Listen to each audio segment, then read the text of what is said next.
in ka badan 1500 oo qoys oo maleeshiyaadka argagixisada al-shabaab ay ka dhaceen xoolihii iyo beerihii isla markaana ay ka soo barakaciyeen dadkii deganaa 40 tuulo ee hoos tagta degmada marka ee gobolka Shabeellaha Hoose ayaa soo gaaray tuulada Buufow Bacaad ee degmada marka ee gobolka Shabeellaha Hoose. Qoysaskan oo u badan caruur iyo haween ayaa aan haysan hooy ay ka galaan dhaxanta iyo kuleelka waxaana ka muuqata duruufo adag ee dhinaca nolosha ah. waxaana maleeshiyaadka argagixisada al-shabaab ay ka qaateen xoolihii iyo dhul beereedkii ay tacbanayeen waxaana hadda ay la ildareeyeen cudurro sida malaariyada shuban biyoodka iyo cudurro kale waxaana u dheer gaajo macluul ayadoona ay u geeriyoonayaan cudurka shuban biyoodka caruur. qaar ka mid ah dadkii soo barakacay ayaa ka hadlay dhibaatooyinka ay u geysteen maleeshiyaadka al-shabaab waxayna ka codsadeen dawladda Koonfur Galbeed Soomaaliya, dawladda Federaalka Soomaaliya iyo hay'adaha gargaarkuba inay la soo gaaraan gargaar bini'aadanimo.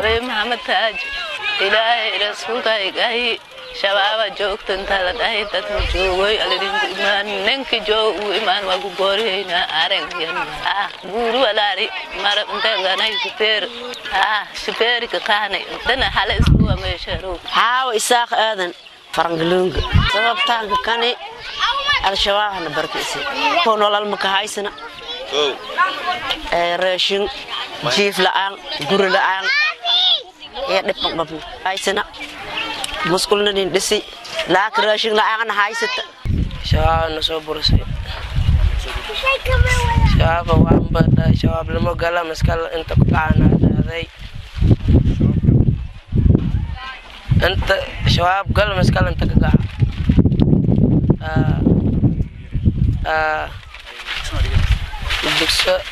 دكسا دقناي دكسي وابن نصبر كي كون لكينا هايسدي أبسط جنالك حري مركي لأكتلك أرور سدواي موتي لك تودي إسكول بين كوفر ذا ما لي بلور كتدوكم إيه هانتدي عادي أو كي تعوين يحد فير يا سقطاوي نك أنا قوي سدواي جري سديتني أفرسني هذا بقى خيارتك ده جري كده هاي نقوم إمبي لي مسبوندس وحاسة سقرا وداني تور حد جيك أنا كشقة سنو جوال كدوانا هذا ما هاي سنو